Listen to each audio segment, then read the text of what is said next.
नमस्कार दोस्तों, स्वागत है आप सभी का आज के सेशन में। बेसिकली आज के सेशन में हम डिस्कस करेंगे how to crack BFM in one attempt for the examination of December 2025।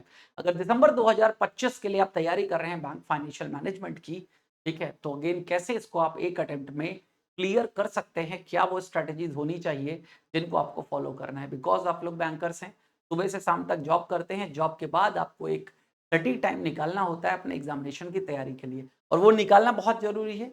क्योंकि अगर आप रेगुलर समय नहीं निकालेंगे तो फिर किसी भी एग्जाम को क्लियर कर पाना आपके लिए संभव नहीं हो पाएगा। क्योंकि आप सभी लोगों को बहुत अच्छे से पता है कि आप बैंक में पहुंचे हो तो भी एक कॉम्पिटिटिव एग्जामिनेशन को क्रैक करके पहुंचे, और उस एग्जामिनेशन के लिए आपने क्या और किस प्रकार की जी तोड़ मेहनत करी है।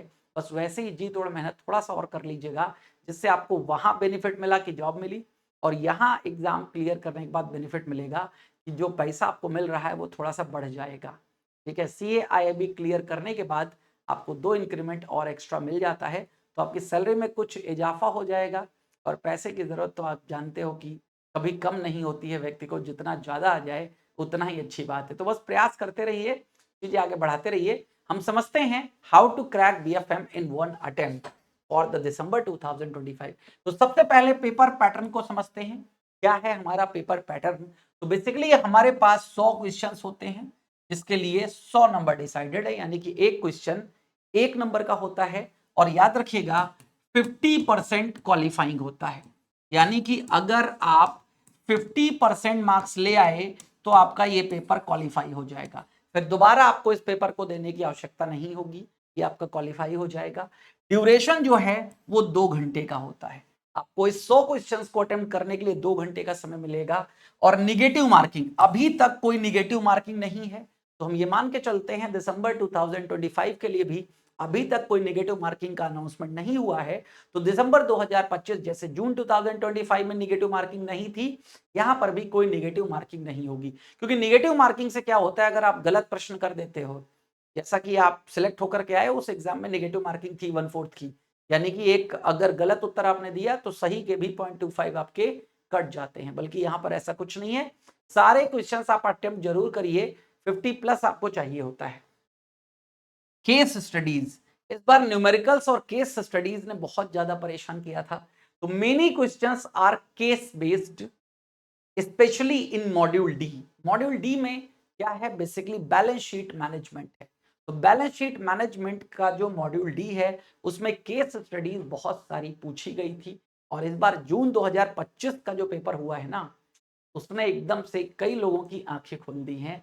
फॉरेक्स यानी कि जो पहला मॉड्यूल ए है उससे बहुत सारे क्वेश्चंस पूछे गए, यानी कि न्यूमेरिकल्स की जो संख्या है वो बढ़ गई है इस बार। ठीक है, कितनी बढ़ गई है? तो लगभग 40 to 50 क्वेश्चन अब न्यूमेरिकल्स के पूछे जा रहे हैं। तो न्यूमेरिकल्स की भी आपको अच्छे से तैयारी करनी पड़ेगी। आगे समझते हैं। मोस्ट इंपॉर्टेंट दूसरी बात है, most important to cover topic wise, module wise. Module 4 है यहाँ पर A B C D. A module में हम अगेन एक्सचेंज की बात करते हैं, एक्सचेंज रेट, और अगेन इंटरनेशनल इंटरनेशनल बैंकिंग की बात करते हैं। मॉड्यूल बी है आपका रिस्क मैनेजमेंट, मॉड्यूल सी है आपका ट्रेजरी मैनेजमेंट, और मॉड्यूल डी है आपका बैलेंस शीट मैनेजमेंट। तो मॉड्यूल वाइज बात करते हैं। सबसे पहले मॉड्यूल ए जो एक्सचेंज रेट और इंटरनेशनल बैंकिंग है, उसमें क्या क्या बात करते हैं। एक तो exchange rate mechanism most important है, इसी से प्रश्न पूछे गए थे। जैसे स्वैप के बारे, अगेन स्वैप रेट्स होती हैं, फॉरवर्ड रेट्स होती हैं, रेडी और कैश रेट है, टर्म रेट है, इन सब पे बहुत सारे क्वेश्चंस पूछे गए हैं बना करके। देन नोस्ट्रो वोस्ट्रो लोरो अकाउंट से क्वेश्चंस पूछे जाते हैं। नोस्ट्रो वोस्ट्रो लोरो, फॉरेन एक्सचेंज मार्केट। अभी इन टॉपिक्स के बारे में मैं डिटेल में नहीं जा रहा हूं, टॉपिक्स के बारे में डिटेल में आपको सेशंस में मिलती रहेंगी चीजें। अभी आपको बता रहा हूं कौन कौन से टॉपिक आपके लिए मोस्ट इंपॉर्टेंट है जो आपको कवर करने ही है। फॉरवर्ड कॉन्ट्रैक्ट ऑप्शन या swap, then FEMA and FEDAI guidelines, foreign exchange management act और foreign exchange dealer association of India की गाइडलाइंस। फेडाई गाइडलाइंस में बेसिकली 8 रूल्स आते हैं, rule 1 to rule 8 most important है। टाइप्स ऑफ एलसीज यानी कि letter of credit के जितने भी प्रकार हैं, irrevocable letter of credit, revocable letter of credit, green clause letter of credit, red clause letter of credit, ये सब बहुत इंपॉर्टेंट है, आपके एग्जाम में कई बार पूछे जा चुके हैं। ईसीबी यानी कि एक्सटर्नल कॉमर्शियल बोरोइंग्स, ईसीबी का क्या पैटर्न है, उससे related questions. Then capital account versus current account, जब बैलेंस ऑफ पेमेंट की बात करते हैं तब कैपिटल और करंट अकाउंट की बात आती है, इनकी कन्वर्टेबिलिटी की बात आती है, इन सब पर क्वेश्चंस पूछे जाते हैं, ठीक है। देन मॉड्यूल बी की बात करें तो मॉड्यूल बी में आता है रिस्क मैनेजमेंट, ये भी बहुत इंपॉर्टेंट है। रिस्क मैनेजमेंट में हम टाइप ऑफ रिस्क की बात करते हैं और बेसिकली बेसल की बात करें तो बेसल 3 प्रकार के रिस्क को बताता है, मार्केट रिस्क, क्रेडिट रिस्क और operational risk. But number of risk यहाँ पर स्टार्टिंग में आप पढ़ोगे, फिर बेसल के अकॉर्डिंग बढ़ोगे। फिर risk mitigation and risk pricing, risk को किस तरीके से मिनिमाइज किया जा सकता है और रिस्क को जब आप क्वांटिफाई करोगे तो उसकी एक प्राइसिंग होती है, उस प्राइसिंग के अकॉर्डिंग ही आप क्या करते हो, आगे के ट्रांजेक्शन्स करते हो। देन सेंसिटिविटी या वोलाटिलिटी, डाउनसाइड रिस्क, इसके बारे में चर्चा होती है। Value at risk, VR models, बहुत सारे बैंक्स वीआर मॉडल्स अपनाते हैं, वीआर मॉडल्स के बारे में चर्चाएं होती हैं। देन इंटरप्राइज रिस्क मैनेजमेंट जिसे ईआरएम, ठीक है, और इंटरप्राइज रिस्क वाइड मैनेजमेंट के नाम से भी हम जानते हैं, ये आपको पूछना है, जानना है। बेसल 1 2 3, बेसल 1 1988, बेसल 2 2004, बेसल 3 2010, अभी बेसल 3 इंप्लीमेंटेड है, ठीक है, तो उसमें डिफरेंस और इंप्लीमेंटेशन की बात आती है। देन आईकाप एंड एसआरईपी, आईकाप बेसिकली इंटरनल है पूरा का पूरा, जो इंटरनल रिस्क मैनेजमेंट होता है उसके बारे में चर्चाएं की जाती हैं। तो ये मॉड्यूल बी के इंपॉर्टेंट टॉपिक्स हैं जो आपको कवर करने हैं, ठीक है। देन मॉड्यूल सी में आता है ट्रेजरी मैनेजमेंट, इसके कौन कौन से इंपॉर्टेंट टॉपिक हैं आपके एग्जामिनेशन के लिए। रोल ऑफ ट्रेजरी, ट्रेजरी का क्या रोल है, मनी मार्केट इंस्ट्रूमेंट जैसे टी बिल है, सर्टिफिकेट ऑफ डिपॉजिट है, कॉमर्शियल पेपर्स हैं।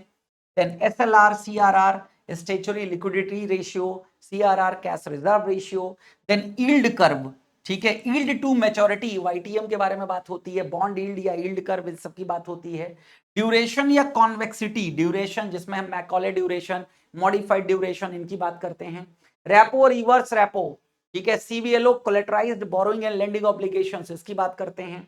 Then investment portfolio of banks, तो ये मोस्ट इंपॉर्टेंट टॉपिक्स हैं मॉड्यूल सी के ट्रेजरी मैनेजमेंट में, जो आपको पढ़ना है आपके एग्जामिनेशन पॉइंट ऑफ व्यू के लिए, ठीक है। देन अगेन समझिएगा मॉड्यूल सी, मॉड्यूल डी पर भी डिस्कस करेंगे। आगे बात करते हैं 20 topics you must not skip, 20 ये टॉपिक्स हैं जिनको आप स्किप नहीं कर सकते हो, छोड़ ही नहीं सकते हो, ठीक है। अगेन बेसल 1 2 3 जो मॉड्यूल बी में भी मिलेगा, मॉड्यूल डी में भी मिलेगा, रिस्क मैनेजमेंट में भी है और बैलेंस शीट मैनेजमेंट भी। Forex market instruments module A, treasury functions module C, duration and YTM, duration अभी बताया ना, Macaulay modified duration, yield to maturity module C, value at risk module B, nostro vostro loro module A, CRAR, capital to risk weighted asset ratio, capital buffer, capital conservation buffer, counter cyclical buffer, इन सब के बारे में discussion.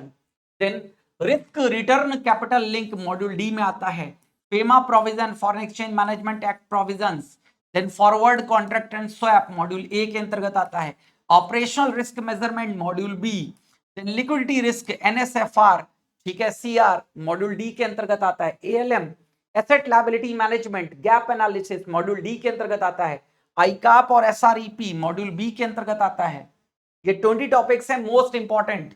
Market risk, capital charge for market risk, capital charge for operational risk, capital charge for credit risk, ये सब चीजें हैं most important. Then forex exposure type module A में आता है, रेपो या रिवर्स रेपो मॉड्यूल सी में आता है, इन्वेस्टमेंट क्लासिफिकेशन मॉड्यूल सी में आता है, ECB external commercial borrowing guidelines module A में आता है, of balance sheet items module D में आता है। तो बेसिकली ये वो 20 टॉपिक्स हैं जिनको आपको स्किप नहीं करना है दिसंबर 2025 के एग्जामिनेशन के लिए for BFM bank financial management, ठीक है। अब स्टडी प्लान किस तरीके का आपको बनाना है, तो स्टडी प्लान भी मैं आपको बता देता हूं, आपके लिए वीकली स्टडी प्लान है, हफ्ते हफ्ते में इसको फॉलो करते रहिए। वीक वन दीजिए मॉड्यूल ए को, जिसमें स्टडी करिए, ठीक है, पढ़िए और साथ में एमसीक्यूज की तैयारी करिए, मल्टीपल चॉइस क्वेश्चंस। दूसरे हफ्ते में मॉड्यूल बी की तैयारी करिए, स्टडी प्लस चार्ट्स, ठीक है। मॉड्यूल बी में बहुत सारे चार्ट्स आपको मिलेंगे, बेसल नॉर्म्स से रिलेटेड हैं, ठीक है, वो चार्ट्स के बारे में देखिए। वीक 3 में बात करें मॉड्यूल सी जो है treasury management, study plus practice, ठीक है। देन अगेन वीक 4 में बात करें तो मॉड्यूल डी की बात करिए, फुल फोकस, वेरी इंपॉर्टेंट, ठीक है। बैलेंस शीट मैनेजमेंट है, ज्यादा इंपॉर्टेंट है, कई क्वेश्चंस पूछे जा चुके हैं। वीक 5 में रिविजन्स की बात करिए, वन लाइनर्स प्लस पूरे कॉन्सेप्ट का टेस्ट दीजिए, ठीक है, तो पूरा का पूरा एक मॉक टेस्ट अलाइन करिए। वीक 6 में मॉक टेस्ट दीजिए, फुल पेपर प्रैक्टिस करिए और इसी को रिवाइज करते रहिए। इसी को क्या करते रहिए, रिवाइज करते रहिए। इस तरीके से तैयारी आपको करनी है। और अगेन वीक वाइज आप यहां पर चीजें बदल सकते हो, यानी कि मौका सबको देना है। धीरे धीरे आप इनको आप क्या कर सकते हो, यहां पर बेसिकली मॉड्यूल ए आपका वीक ए में अगर एक हफ्ते में तैयार नहीं हो पा रहा है तो आप उसको 2 हफ्ता दीजिए, 3 हफ्ता दीजिए, 4 हफ्ता दीजिए। इस तरीके से आप अपने हिसाब से भी चीजों को डिजाइन कर सकते हैं। ये तो जस्ट मैंने एक स्टैंडर्ड आपको बता दिया है कि किस तरीके से आप क्या कर सकते हो, किस वीक में क्या पढ़ाई कर सकते हो। कुल मिलाकर के आपको दिमाग में रखना है, चारों मॉड्यूल आपको पहले कॉन्सेप्ट पढ़ लेना है, फिर अगेन उनके एमसीक्यूज पर फोकस करना है, फिर अगेन पहले चैप्टर वाइज मॉक टेस्ट दीजिए, उसके बाद ओवरऑल एक मॉक टेस्ट आपको देना है। इस तरीके से अपनी तैयारी करेंगे तो काफी अच्छी तैयारी आपकी हो जाएगी, ध्यान रखिएगा इस बात को। Study tips to pass in first attempt, क्या है स्टडी टिप्स? क्योंकि सीआईबी बीएफएम मैकमिलन बुक ये मोस्ट इंपॉर्टेंट बुक है, आप जानते ही हो। मैकमिलन पब्लिकेशन ही IIBF Indian Institute of Banking and Finance prefer करता है, जो आपका ये एग्जामिनेशन करवाता है सीए आईआईबी का, ठीक है। लेटेस्ट आईआईबीएफ मॉड्यूल जो Indian Institute of Banking and finance के मॉड्यूल्स आते रहते हैं, उनको भी आपको देखना है। हर एक एग्जाम के लिए मॉड्यूल देता रहता है। देन प्रैक्टिस करना है 1000+ एमसीक्यूज जो कि प्रीवियस ईयर्स के हों प्लस एप्लीकेशन बेस्ड हो, यानी कि न्यूमेरिकल टाइप के। Then make your own one liner notes, ये मोस्ट इंपॉर्टेंट है आपके लिए। आपको अपने लिए एक एक लाइन के नोट्स बना के तैयार करने हैं, जिससे किसी कॉन्सेप्ट को अगर आप भूल रहे हो, पता चला बेसिस रिस्क आपको नहीं पता है, एकदम से दिमाग से स्किप हो गया है, तो वन लाइन में आपके पास कहीं लिखा होगा बेसिस रिस्क, फट से आप क्या करोगे, उसको देख लोगे, ढूंढ लोगे। तो हर एक टॉपिक या हर एक जो टर्म आपके दिमाग में बार बार आता है, उसको वन लाइन में मेंशन कर लीजिए अपनी भाषा में। प्रैक्टिस 5 to 10 केस स्टडीज पर वीक, हर हफ्ते 5 से 10 केस स्टडीज को क्या करिए, प्रैक्टिस करिए, क्योंकि यही प्रैक्टिस आपको अपने एग्जाम में क्लियर कराएंगी, ठीक है। Focus extra on module D and module B, balance sheet management और बी यानी कि रिस्क मैनेजमेंट, इन मॉड्यूल पर ज्यादा से ज्यादा फोकस करिए। तो ये कुछ स्ट्रैटेजीज हैं जिनसे आप क्या कर सकते हो, अपना एग्जाम क्लियर कर सकते हो इन वन अटेम्प्ट। ध्यान रखिएगा, कंसिस्टेंसी बहुत जरूरी है, कॉन्टिन्यूटी बहुत जरूरी। कॉन्टिन्यूटी रखिए, हर एक दिन एक समय निकालिए, 2 घंटे का, 3 घंटे का, 4 घंटे का, वो समय जरूर दीजिए। और अगेन अब यहां तक की तो बात आपके लिए हो गई। अब एक बात और मैं आपसे कर लेता हूं, अगर आप हमसे जुड़ना चाहते हो, सारे के सारे कोर्सेज यहां पर आपको प्रोवाइड किए जा रहे हैं बहुत अच्छे तरीके से, वो कोर्सेज भी आप यहां पर देख सकते हो, ठीक है। कहीं पर भी आपको मैं रिलेट कर सकता हूं उन कोर्सेज के लिए, ठीक है। जस्ट अ मिनट, यहां पर देखिएगा, मैं आपको बता देता हूं आपको क्या करना है। आपको बेसिकली टाइप करना है pw.live, क्या टाइप करना है, pw.live, ठीक है, ये आपको टाइप करना है और सीधे आपके सामने एक वेबसाइट ओपन हो जाएगी, ऑल कोर्सेज में गवर्नमेंट एग्जाम पे जाइएगा और आपको दिख रहा होगा JAIIB CAIIB, ठीक है, JIIB CAIIB एग्जाम्स।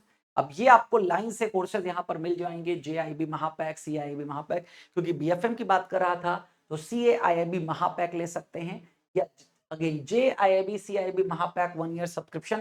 कुल मिलाकर के यहाँ पर सारे कोर्सेज दिए हुए हैं और अगेन बैचेस चल रहे हैं, ठीक है, रनिंग बैचेस हैं जो भी चल रहे हैं, फाउंडेशन बैचेस भी हैं यहाँ पर जो भी चल रहे हैं। आप उन बैचेस को जाकर के एक्सप्लोर कर सकते हैं, ठीक है, जैसे ये CAIIB foundation batch, JIIB foundation batch, और ये बैच अभी रन कर रहे हैं हम लोग, ठीक है, जो कि दिसंबर 2025 के लिए 2499 प्राइस है। इस बैच को आप ले सकते हैं, जहां पर जो स्ट्रेटेजी मैंने आपको बताई है उसी स्ट्रेटेजी के आधार पर पढ़ाया जा रहा है, बहुत बेनिफिशियल है आप सभी के लिए। तो अगेन जब भी जाइए परचेज कर लीजिए और जुड़ जाइए हमारे साथ, कॉन्टिन्यूटी के साथ एक कॉन्टिन्यूअस स्टडी और एक इन टू द पॉइंट चीजें मिलेंगी। क्योंकि अगेन आप अपने आप से सर्च करोगे तो आपको पता है इतना समय आपके पास नहीं है, यहाँ पर काफी समय आपको दिया जा रहा है, हम लोग आपके लिए रिसर्च करते ही रहते हैं, तो रिसर्च वाली जिम्मेदारी हमको दे दीजिए और जुड़ जाइए इन सेशंस के साथ में और अगेन अपनी तैयारी को बेहतर बनाइए आप सभी लोग, ठीक है। चलिए तो अगेन फिर मिलते हैं ऐसे ही इंपॉर्टेंट सेशन में। Thank you.